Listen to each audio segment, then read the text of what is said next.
afternoon, everyone, and welcome to NASA's Johnson Space Center in Houston, Texas. I'm Sandra Jones, and we're here today to talk about the the return-powered flyby that occurred earlier today. We're going to start with a few folks that are going to give some opening remarks, and then we'll open it up for a question and answer session. This return-powered flyby did commit Orion to returning back to Earth. But first, I'm going to introduce our briefers. First up, we have Mike Serafin, who is the Artemis Mission Manager from NASA headquarters. We also have Judd Freeling joining us, who is a flight director here at NASA's Johnson Space Center. We have Debbie Korth as well. She's the Orion Program Deputy Manager here at NASA Johnson. And joining us virtually is Melissa Jones, the Landing and Recovery Director at NASA's Kennedy Space Center in Florida. If you are a media personnel that is wanting to submit a question, you can do so by pressing *1 to submit your name into the queue. If you do find your question has already been answered, you can press *2 to remove it. And for our media here in the room, we'll also be coming to you. So I'm going to turn it over to Mike to give some opening remarks. Mike? Okay, well, good afternoon, and thank you for continuing to follow the Artemis program and the Artemis I mission. We are on flight day 20 of our planned 26-day mission, and we continue to proceed along the planned mission profile. As Sandra indicated earlier, we did successfully complete the return-powered flyby and are now committed to an Earth return trajectory on the 11th. As we've talked in the past, we've had a number of commitments to each and every one of you, and one of those involved what we call sharing remarkable images. And if we could queue up a series of images here, we've got a brief collection, and this was taken on flight day 6. The Orion spacecraft approached the moon, and the Earth is way off in the distance. You can see 8 million people off in the distance, and a human-capable spacecraft about to circle the moon in the foreground. And this is one of those remarkable moments and remarkable images that we got to share on November the 21st. A little farther along in the mission on flight day 13, we got to witness as Orion flew about the distant retrograde orbit, which is the farthest point that a human-capable spacecraft has ever flown. We got to see the Earth transit behind the moon, extending beyond the pale of human spaceflight, what a human-capable spacecraft has done. And then earlier today, we got to see a flyby of the moon as part of the return-powered flyby, and witness the Earthrise for the first time in the Artemis generation. And here you see the Orion spacecraft near the point of closest approach. And then this is the Earthrise that we witnessed. Orion's in the foreground. The Earth is in the distant background, and the moon is in the middle there, and you see the crescent Earth. These are just a few of the remarkable images that we've been able to share throughout the course of the mission. When we are done with this mission, we will have traveled over 1.4 million miles in the course of the 26-day mission, and we are on track to do that. In terms of activity within the mission management team, since the last time I was here to talk to you on November the 30th, we did not meet on Thursday, December the 1st, largely because the mission has been going well. We did meet on Friday, December the 2nd. We had a non-decisional meeting for about 40 minutes, and we just statused the progress of our flight test objectives throughout the course of the mission, and then some of the anomaly and funny activities that we've been collecting along the way. We did not meet as a mission management team over the weekend on Saturday, December the 3rd or the 4th, largely again because the mission has been proceeding well. We did have a little excitement over the weekend. that I'll talk to you about here in a few minutes. But today we did have a decisional meeting. It ran just shy of 3 hours, and the decision was to commit to deploy the recovery forces out of Naval Base San Diego. And our recovery director, Melissa, is here to talk to you about some of the preparatory activities and what's ahead there. But we agreed to deploy the recovery forces on December the 7th. And we also closed an action item as it pertained to some testing of what's called the pressure control assembly on the service module that the team had asked to perform as part of the testing on the return leg. We also reviewed some anomalies from over the weekend. We did have a unplanned communications outage at the Deep Space Network Goldstone site in California. There was a site-wide outage at Goldstone due to some hardware that's used to process the site and antenna angles. That was recovered last night, but on Saturday we did have a 4.5-hour comm outage. And as part of that, I do want to thank our friends and family in the Science Mission Directorate, as well as our flight ops team and the Deep Space Network team for working together to minimize the impact. Originally, when we learned about the Goldstone outage, we thought it might have been up to an 8-hour outage, and it might have been more than one day. But because of our friends in the Mars programs, Perseverance, and then the Trace Gas Orbiter, loaning us some of their Deep Space Network time, but then also through the ops team and the Deep Space Network team working to mitigate the site outage, we only saw a 4.5-hour outage on Saturday. Shortly after the site outage, we were proceeding, the flight team was proceeding through a test of the power system to further investigate a funny that we had seen earlier in the mission, a reoccurrence a number of times on what's called a latching current limiter, and we were in a test configuration. And when we were in that test configuration, shortly after we came acquisition of signal on Canberra, after the Goldstone outage, we noticed that 4 of the feeder current limiters had tripped off, and it had dropped some of the downstream equipment there. So we talked through that today as a mission management team. The spacecraft is fine. There's plenty of redundancy on the vehicle, and that in combination with timely work by our operations teams resulted in no mission impact and no concern there. We did learn a few features about the system as part of that. So we talked through those anomalies that occurred over the weekend. The Orion team in particular put in considerable time over the weekend, as well as our friends at the Deep Space Network to work through those anomalies. As a mission management team, we will continue to meet this week. We still have one active anomaly resolution team. We might hear the outbrief tomorrow regarding the active anomaly resolution team, and it has to do with the power conditioning and distribution unit and these latching current limiters and some of the anomalies and funnies that we've seen throughout the course of the mission. And then we have one remaining decision gate coming up. That's a pre-planned decision gate, which is to select the landing site. And our entry flight director, Judd, as well as our recovery director, Melissa Jones, will come to the mission management team on Thursday, December the 8th, and bring forward a recommendation on where to position our recovery forces and to set up a meet-me date with the spacecraft from an entry trajectory standpoint, and Judd will elaborate on that further. We still have a few primary objectives ahead. The mission is going very well.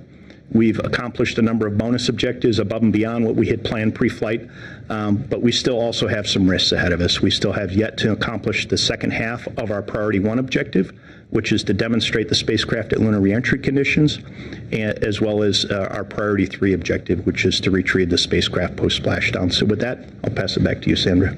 Thank you, Mike. Next up, we'll hear from Flight Director Judd Freeling, who was the flight director on console during today's return-powered flyby burn. Thanks, Sandra. Let's see if we can throw up the video that Mike showed previously about the pre-RPF video. I'll talk a little bit about that as we were coming into RPF today. So this is a great shot coming in before we did our RPF maneuver. You can see kind of there in the lower middle there. We think that's the Copernicus crater there. That's pretty near the Apollo 12 and 14 sites, and we're just stunning video that we captured as we were about to go into LOS for our RPF burn. So RPF was the largest burn that we've done to date. It was a little over 962 foot per second burn, lasted 3 minutes and 27 seconds. That was on the backside of the moon. We had a loss of signal during that time period. But then as we came back AOS at that time, and Mike showed that video as well, we saw a really outstanding shot of the crescent Earth, and it was just stunning. The RPF maneuver that we did behind the moon is essentially our deorbit burn. So this sets us up for the landing trajectory that's going to occur on December the 11th. Where we have a fixed trajectory, and so this is what that trajectory is going to look like. It's a little hard to make out, but the line in the middle of the page is a blue line that we will target our entry interface, which is at the bottom of this chart, which is about 3,500 or so nautical miles south, almost due south of San Diego. That EI time we're targeting for 11:20 Central Time on the 11th. And we will perform a skip entry, and that'll show you the next slide what that looks like from the side view. We just prior to entry interface, we will separate the crew module from the service module. That's about 20 minutes prior to EI, and then once we hit entry interface or EI, we'll be about 40,000 feet above the Earth's surface, and that's the top of this, the top left of this chart. We'll be traveling a little over 24,500 miles per hour. We'll also lose signal due to the blackout of the plasma ionization from the intense plasma that we're going through. This heat that's going to develop on the from entering the atmosphere. That first blackout will last about 5.5 minutes. We'll continue down for 5.5 minutes. We'll dip down to about 200,000 feet, and then we'll roll the capsule to create a lift more in the up direction. That will take us to our skip apogee, and we'll gain signal back right before that skip apogee. Skip apogee is around almost 300,000 feet. It's at 292,000 feet above the Earth's surface. Once we get to that skip apogee, we'll roll the vehicle again and start modulating that lift vector back towards the Earth. And then we'll develop on that downslope another blackout due to plasma ionization that will last about 3 minutes and 15 seconds or so. As we continue down, heading towards San Diego, we'll go through various milestone points along the way. By that 150,000 foot mark, we'll be traveling about 8,500 miles per hour.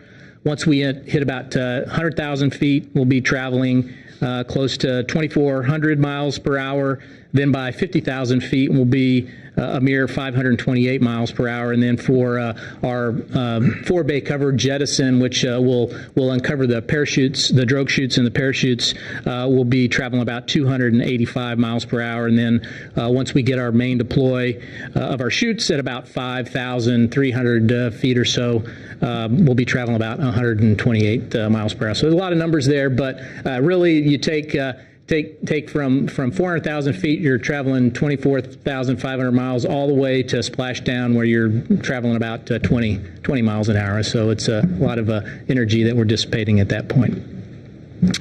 As Mike alluded to, we'll prior to that point, Melissa Jones and myself will find a meet-me place for the recovery forces, so we make sure that we're all going to the same site. We do have the options of either landing a little short, and that first slide that I showed you where we could land short up to 1,200 nautical miles uprange of San Diego, or we can land a little long in what we call the northern weather alternate site, and that's right kind of the cover of the Catalina Islands there, just to the southeast of those Catalina Islands.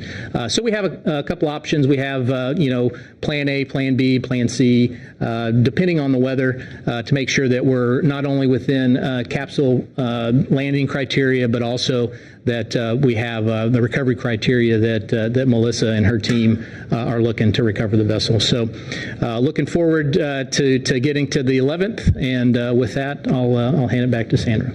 Thank you, Judd. Next up, we'll hear from Debbie Korth, the Deputy Manager of the Orion program. All right. Thank you, Sandra. Good afternoon. Thank you guys for joining us today.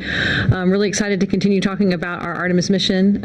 As is mentioned, we are 20 days into our 26-day mission, and looking over the objectives on the spacecraft, we couldn't be more pleased about how the spacecraft's performing, really beyond all our expectations.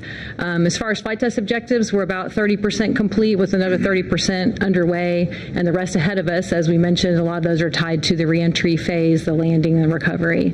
No major issues. As you've probably heard in some of these conferences, we've added another 20 or so objectives because things were going so well. And most of those objectives are tied to looking at how we can expand the envelope and support our future missions. So Artemis I is just the beginning of a series of increasingly complex missions. And so we're really using this spacecraft to really push the envelope and see what we can get in terms of performance for power and thermal and propulsion and all the other systems on the vehicle. So did want to talk a little bit about what we learned in DRO. We spent a lot of time in DRO and went through several flight test objectives, added 7 in that phase. A couple of key things that we did learn in that phase. One is we did some additional test objectives on our aux engines, and so we were looking at longer burn times that we know we're going to need for future missions. So to execute Artemis I, the aux engines have only burned about 17 seconds at any one given burn, and we really need 100 seconds for some of these future missions. So spent a lot of time burning that longer, looking at how that performed, and also looking at solar array thermal effects with those longer aux burns. So really good initial look at the data there. Looks like we're about within 10 degrees of our predicts from pre-flight, and so no issues there in that thermal response. Another item that we looked at as far as looking forward to Artemis II was the surface module heater config test, and so we actually configured the heaters for both the prop line set points and the water line heaters to the Artemis II settings, and what we saw is significant 70 to 90 watts of power saving. So again, the vehicle, we're getting much better thermal response than we had originally anticipated in the model, so this will help us refine those models and be able to offer more capability as we move forward in the future missions. So today we've talked about the successful RPF burn. It's 3 minutes 27 seconds. The delta V was 961 feet per second, just almost spot on to what we expected the OMZ performance to be. And there's also been 3 return trajectory correction burns that we've done as well, exercising the SMRCS system. So if you want to pull up the goodbye to the moon video or picture, this is what we saw today as we were coming out of the loss of signal, getting acquisition of signal. So I think you've seen this video, and I think everybody in the room, we just kind of had to stop and pause and just really look at, wow, we're saying goodbye to the moon. It's been a phenomenal 20 days, but we got a lot of work ahead of us still. So see, I'll jump a little bit to one of the main, I guess probably the primary anomaly that we are looking into. Mike talked about this PCDU user load, the latching current limiters that opened, 4 of the 5 that opened. And so, first of all, no mission impacts. There's a lot of redundancy in the system, and the systems performed as they had been designed using that redundancy. But we did find that we had a couple impacts there. First of all, the RCS string, when that power reset happened, the flight software, as it's designed to do, says, well, we have to switch strings because the RCS isn't responding the way we had expected. When that power drive electronics came back on, we switched back to the primary string, and what we found was that was in a standby mode, so it wasn't actually able to fire the jet. So long story short, we had 6 of the 12 RCS thrusters that weren't firing, but the team saw that in the vehicle response, and able to command back to the primary, the string B of the RCS and continue with the firing. So no issues there. Again, showing we've got the redundancy in the systems we need. What we learned from that is we've got some fitter improvements that we need, the flight detection, isolation, recovery improvements that we need to do going forward on that system. The other thing that we learned from that anomaly was we had some heaters that were both tied, both primary and tertiary heaters that were tied to the single PCDU, and realized that when that PCDU went through this kind of power, this kind of power anomaly, we wouldn't have had the redundancy that we thought in our heater system. So we've actually already rechannelized those to give us back the redundancy that we expected to have in the system. So once again, I think that's probably the primary anomaly that we've been looking at. The team is working in the labs today and tomorrow to do some ground testing, to look at maybe some proposed testing we might do on board to kind of prove out what we think the root cause of these power upsets were. So again, the vehicle was able to respond and we continue the mission, no issues, but we are looking at the next few days if there's something that we want to do while we still have the service module, do some testing and first do that in the laboratory and get that on board in the next couple of days.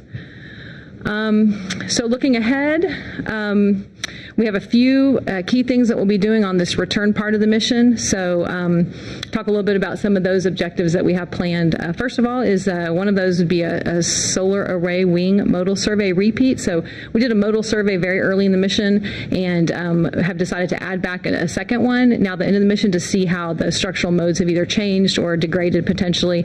Again, this will help further reduce our risk for Artemis II. This is a long mission with a lot of burns, and so those solar arrays have seen a lot of activity in terms of movement, and so this will give us a good indication of whether or not we see degradation over a 26-day mission.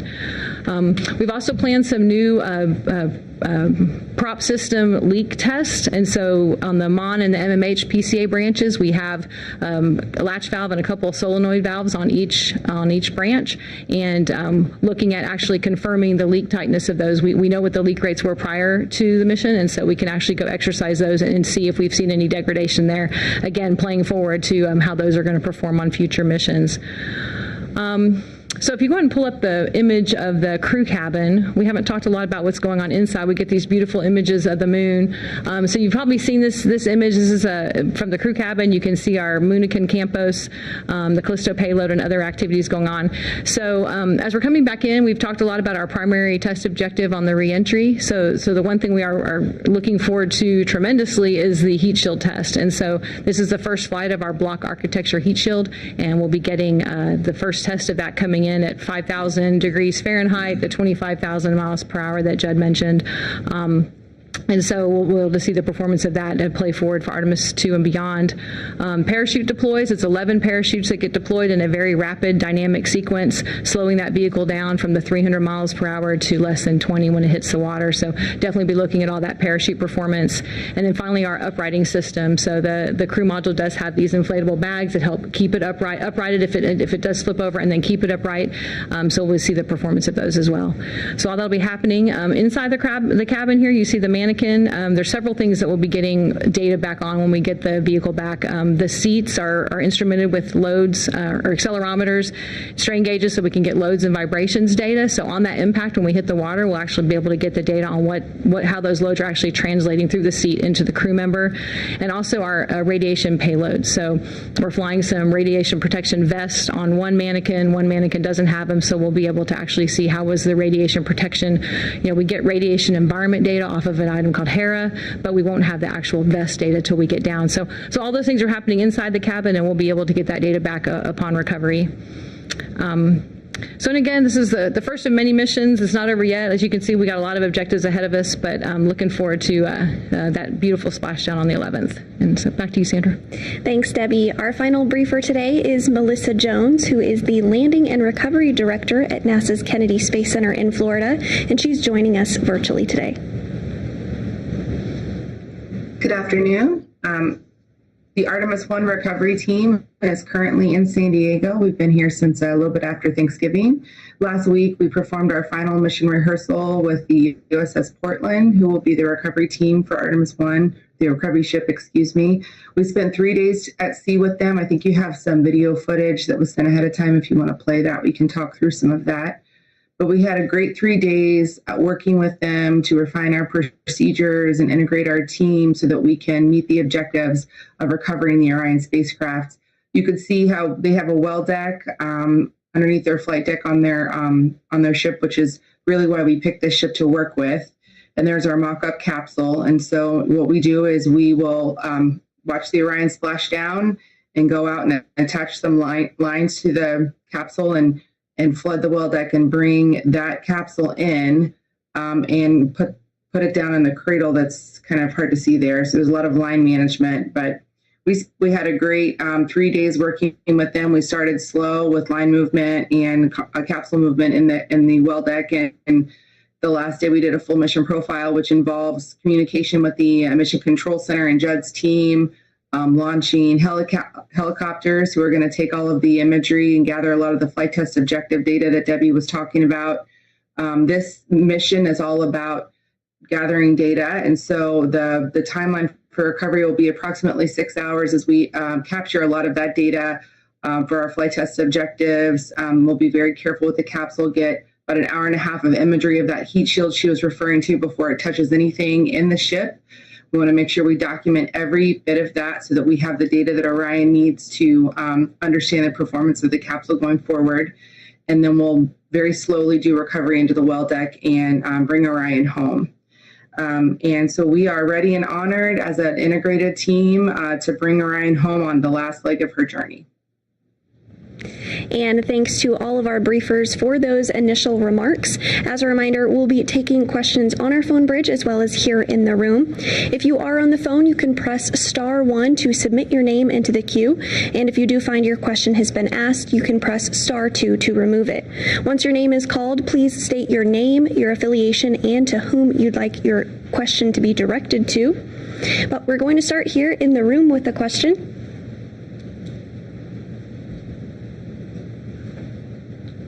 Excuse me. Thank you, Mark Caroth, Aviation Week and Space Technology. How would you sort of assess or perhaps give a grade to the propulsion system overall at this point in the mission? It seems like you've, climbed Mount Everest in a sense, and but there's still some to come and maneuvers, maybe not with the drama that you've done so far, but you want to get her back. So I'm just wondering if you can offer a...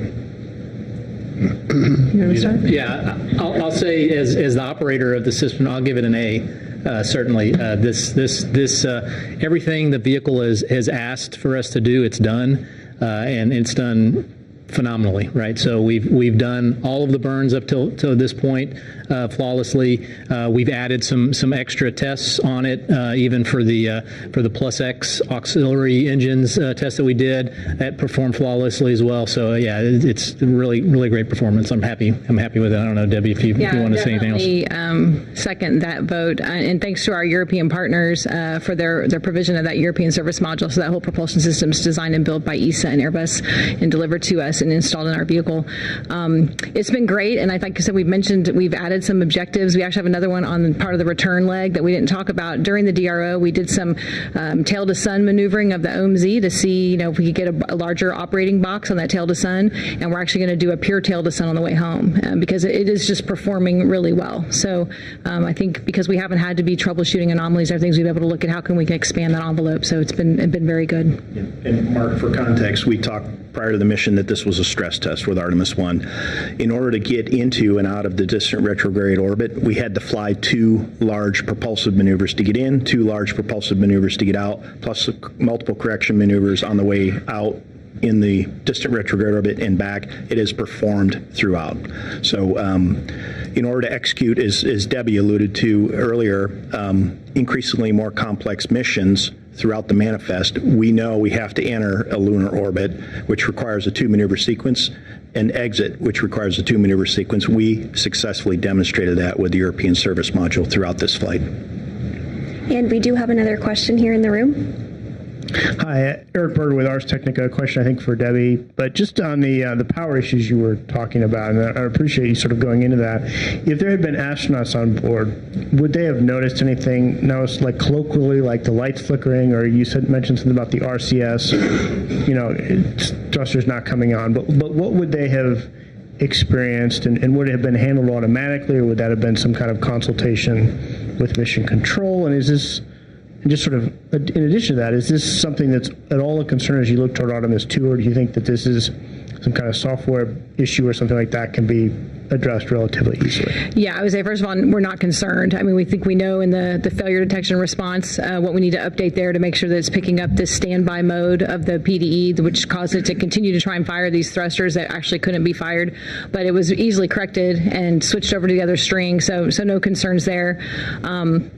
So in terms of what the crew would see, I probably would have to lean on my FOD friends, but yeah, go ahead, answer that. So they certainly would be notified of the issue on their onboard displays, caution warning displays. We'd certainly have a message, but they would follow their procedure, and it would tell them reclose these latching indicators, and we're all good. In the meantime, they would have lost no capability.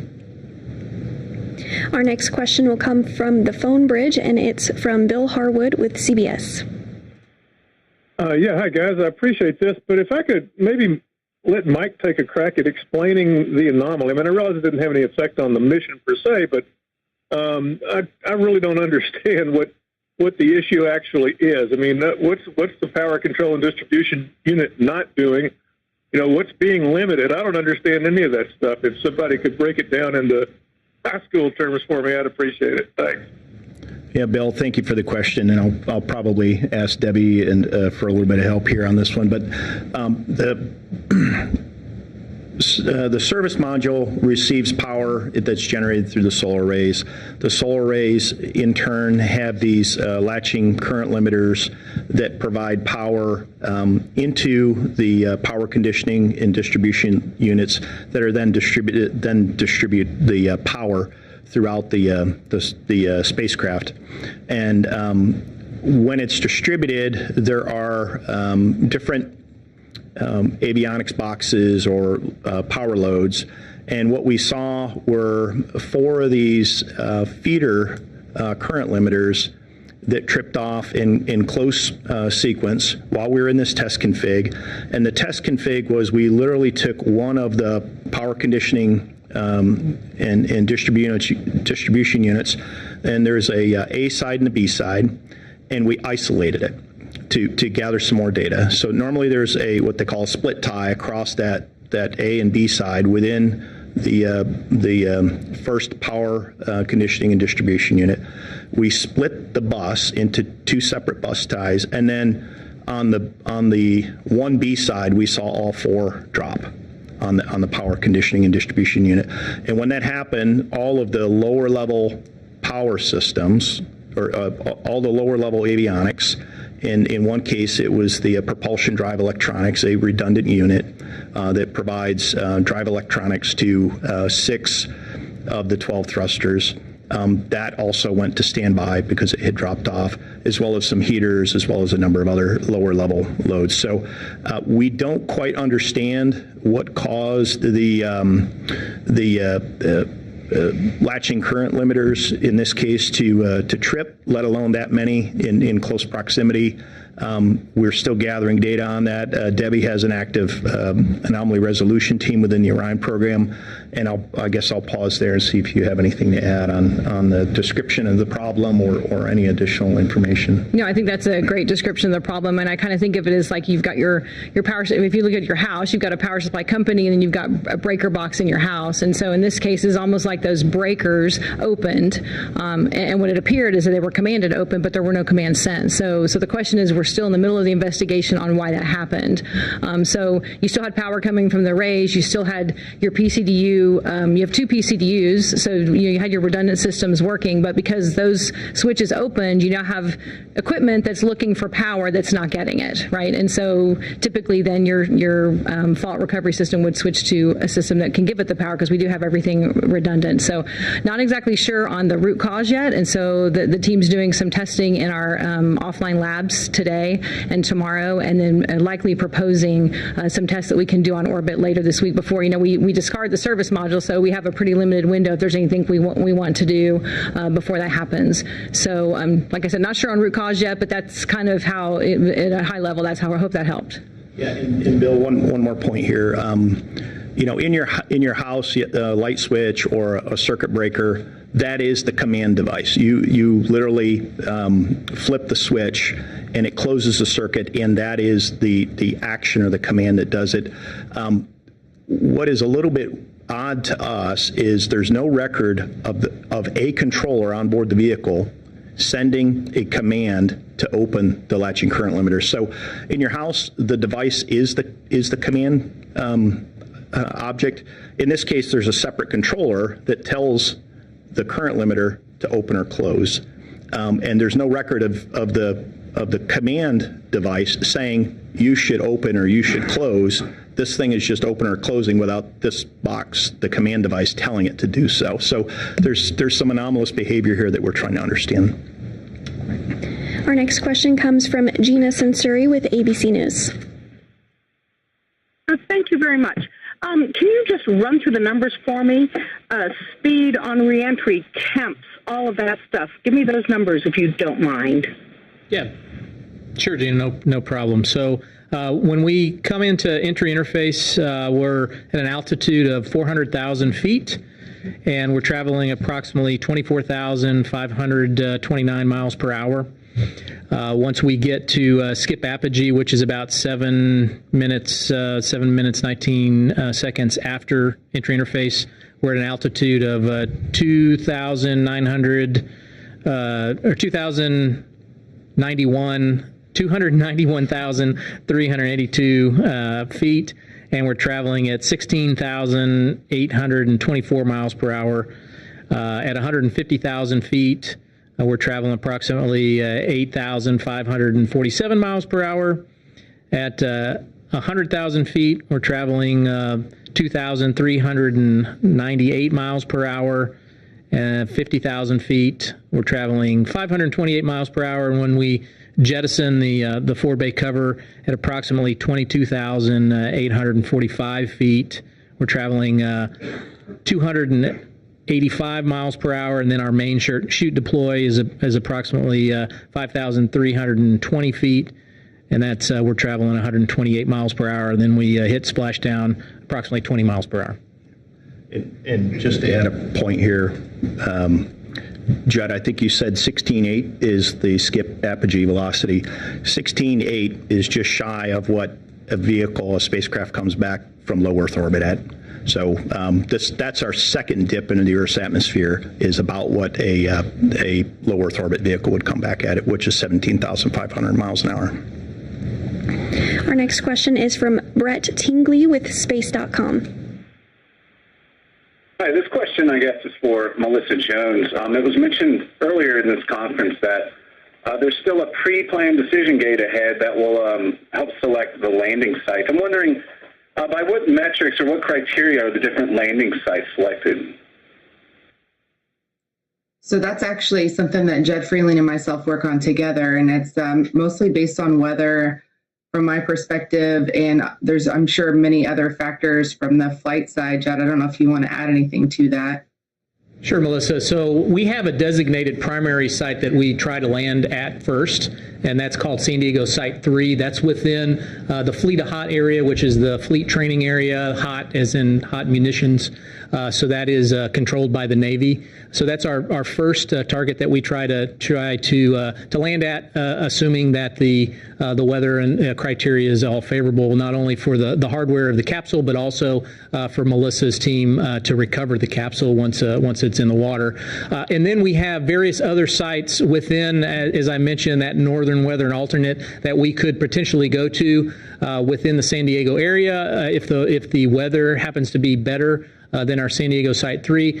And then if none of those sites look good to us, then we can always go further uprange along that track, that kind of south to north track that I showed you in my previous chart, anywhere. Right there, that's the one. So you've got a short distance there that's around 1,200 nautical miles that we would still be able to get our skip entry objective for the flight, and then. The only reason we'd go any further uprange of that is if we had something wrong with our navigation system. We had inertial measurement units. If we had more than two or more down, then we'd either do a ballistic or direct entry. So all that to say, we look at the best weather along that track, and we find the best weather. If that best weather happens to be San Diego Site 3, we'll go there, and otherwise we'll find a better place to land within those criteria. And maybe expand on the weather just a little bit. It's wind speeds, but it's also wave height, wave period, because as we hit the water, how the capsule actually impacts that wave, where its height is, what you're on the back side of the wave, the front side of the wave, how the winds all respond. So it's a pretty complex set of parameters that we look at to say that you need to stay within this wave height, this wave period, this wind speed. So that's how all that plays into where we finally select where to come down. We do have another question, this time from Alan Boyle with GeekWire. Thank you. I guess this question would be for Debbie. It's about Callisto. Can you say anything more about the performance of Callisto? And is this something that you've decided could be used on Artemis II, or do you have to wait to see what the performance is and what the objectives are for that kind of communication system? Yeah, so first of all, in performance, so far it's been really great. I've got to witness several of the sessions. Very, very interactive, very engaging in terms of being able to talk to the spacecraft, turn lights on and off, write notes, play music, ask questions. It's a really very good engagement opportunity, and I think it has some potential on how we would use that further as a digital assistant or some other onboard activity. There isn't any specific plans for Artemis II yet. We're waiting to get back the data from this flight to see, how it worked and what we can learn from how it performed. But so far, the performance has been really, really nice. Our next question comes from Jim McDade with 1819 News. Congratulations on breaking so many records on this mission. It's been spectacular. First of all, I'm Jim McDade, 1819 News and Verity Space News Clearinghouse. Apollo 13 set the reentry speed record back in 1970 after it got on its free return trajectory. And I'm given to understand that will be one of the last, if not the last, records that this Orion, that this Artemis I mission and Orion will break. Will future reentry velocities be comparable, or is it possible there will be even faster? Or is this another example of you pushing everything to the limits in this shakedown cruise? Let's see. So I'll answer that one. My expectation is that the future missions for Artemis will be similar speeds to what we're entering here, if not less. It's all going to depend on the specific trajectory that we fly, and of course those are still being developed for individual missions, but my expectation is that they will likely be no larger than the speeds that we're entering for Artemis I. Yeah, I think we definitely have some limitations or requirements on our heat shield, and so when we look at the reentry, part of the skip reentry is getting us slow enough down so that the heat gets down. So I think when we look to futures, I know we're trying to expand the skip distance for future missions, but I don't think it's going to affect the speed much. Our next question comes from Sophie Sanchez with Cosmic Chicago. Hi, thank you for taking my question. My question is for Debbie. You mentioned a couple of system configurations set for Artemis II that you've already tested. I was wondering if there were any that you're planning for the duration of the mission on the return home, any systems that you were planning on testing for at the Artemis II settings? Thank you. I don't know specifically if we're testing Artemis II settings on the way home, but there's a lot of things that we are testing so we can expand the operating box that Artemis II can operate in. So things I mentioned like the solar array modal survey, understanding how the solar arrays degrade over time, these pressure control assembly within our prop system, leak checks, how do valves behave over time. This OMZ, we're orienting to tail to sun directly to see how we can get more performance out of the engine. There are some mixed string RCS firings we're going to be doing on the way home. So there's a lot of objectives, not specifically putting things in Artemis II configuration, but driving the system beyond maybe where we thought we were going to operate for Artemis I so we can expand that box. And Debbie, I'll add to that. This is really the start of a campaign of several missions to get humans back to the moon and beyond to Mars. for Artemis II, there's still a lot of things still to test for Artemis II. We don't have a life support system on Artemis I, and so that's going to be the major objective for Artemis II is to test that life support system. We'll also be testing rendezvous and prox operations. In other words, rendezvousing with another vehicle when we're rendezvous with the interim cryogenic propulsion stage on Artemis II. So there's still a lot to be done, and this is just the beginning. Yeah, and Sophie, I'll just give you two more as part of a preview for entry, descent, and landing day that we're planning for here on Artemis I, and I think both these happen on Judd's watch operationally.